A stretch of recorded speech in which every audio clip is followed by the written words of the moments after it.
امریکہ کے پھر ایران پر بڑے فضائی حملے۔ امریکی سینٹرل کمانڈ کا کہنا ہے ایران پر حملوں کے تازہ ترین سلسلے کو مکمل کر لیا۔ ایرانی کمانڈ مراکز، دفاعی تنصیبات اور ساحلی نگرانی مراکز کو نشانہ بنایا۔ بندر عباس میں بھی اہداف پر حملے کیے۔ امریکی سینٹرل کمانڈ کے مطابق آبنہ ہرمز سے گزرنے والے جہازوں کے لیے خطرہ بننے والے ایران کی فوجی صلاحیت ہدف ہے۔ ایرانی میڈیا کے مطابق حواز، کشم، چابہار اور بندر عباس میں دھماکوں کی آوازیں سنی گئی۔ ایرانی وزارت صحت کی حواز کے کینسر اسپتال کے اطراف حملے کی تصدیق۔ اسپتال میں زیر علاج 200 سے زائد بچوں کو اسپتال سے نکال لیا گیا۔ حالیہ امریکی حملوں میں 7 اہلکاروں سمیت 35 افراد شہید اور 300 سے زائد زخمی ہوئے۔ ایرانی حکام کی تصدیق۔ پاسداران انقلاب کے مطابق تہران کے قریب پاکتشت میں دفاعی نظام نے فضائی حملہ ناکام بنا دیا۔ سمنان ایئرپورٹ کے کچھ حصوں کو نقصان پہنچا ہے۔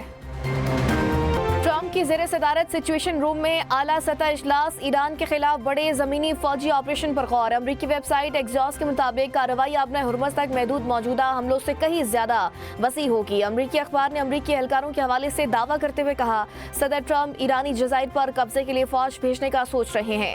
وائٹ ہاؤس کا فوجی آپریشن سے متعلق ہونے والے اجلاس پر تبصرے سے گریز۔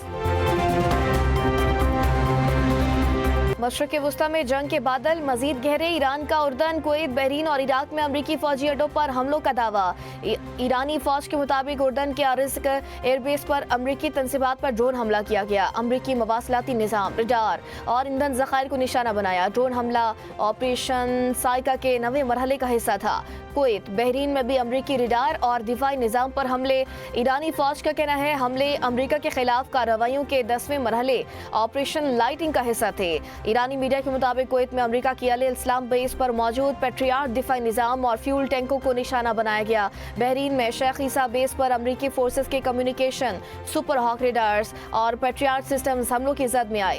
عراق کی قصر بیس پر امریکی فوجیوں کو نشانہ بنایا گیا۔ عراق میں امریکی قونصلیٹ کے قریب دھماکے، ڈرون کا ملبہ گرنے سے قونصلیٹ کے قریب آگ بھڑک اٹھی۔ عراق کے وزیر اعظم کی اربیل میں ڈرون حملوں کی مذمت۔ ایرانی پاسداران انقلاب کا جنوبی مغربی شہر اندرمشق کے اوپر امریکی MQ-9 ڈرون کو روک کر تباہ کرنے کا دعویٰ۔ ترجمان ایرانی پاسداران انقلاب جنرل محمدی کا کہنا ہے کارروائیوں کا مرکز خطے میں امریکی فوجی تنصیبات کو نشانہ بنانا ہے۔ کارروائیاں امریکی فوجی ڈھانچے اور تنصیبات پر مرکوز ہے۔ پاسداران کا امریکہ کو طویل جنگ سے متعلق انتباہ، کہا امریکہ تنازع کو طویل اور تھکا دینے والی جنگ میں نہ بدلے۔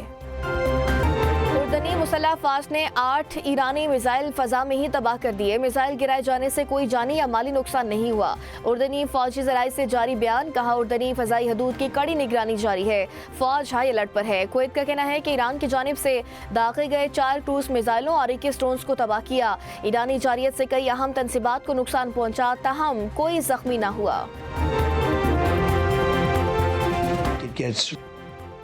مجھے ڈیڈ لائن دینا پسند نہیں، ایران کو رویہ درست کرنا چاہیے۔ ایرانی رہنما ملاقات کر کے معاملہ طے کرنا چاہتے ہیں، دیکھیں گے ایران سے سمجھوتا کرتے ہیں یا نہیں۔ ایران نے معاہدہ نہ کیا تو اگلے ہفتے بجلی گھر اور پل نشانہ بنیں گے۔ صدر ٹرمپ کی انٹرویو میں دھمکی، کہا حملوں کا یہ سلسلہ اس وقت تک نہیں رکے گا جب تک میں یہ نہ کہہ دوں کہ بس بہت ہو گیا۔ امریکہ نے منگل کو ایران کے ساتھ بات چیت کی اور معاہدے پر زور دیا۔ ایران کے پاس لڑنے کی صلاحیت باقی ہے لیکن یہ بہت زیادہ نہیں۔ ہم ایک پہاڑی مقام کی نگرانی کر رہے ہیں، تہران نے کوئی قدم اٹھایا تو فوری جواب دیں گے۔ Pakistan expressed its deep concern over the escalation of tensions in the region. We underscored that a renewed conflict serves no one's interest. As hostilities have continued over the past week, Pakistan reiterates its call on all parties to exercise maximum restraint and refrain from any actions that could further undermine peace and stability. The Islamabad Memorandum of Understanding remains an enduring framework for promoting peace, mutual respect, and shared prosperity. Iran اور امریکہ کے درمیان دوبارہ کشیدگی پر تشویش ہے۔ پاکستان موجودہ علاقائی صورتحال پر گہری نظر رکھے ہوئے ہے۔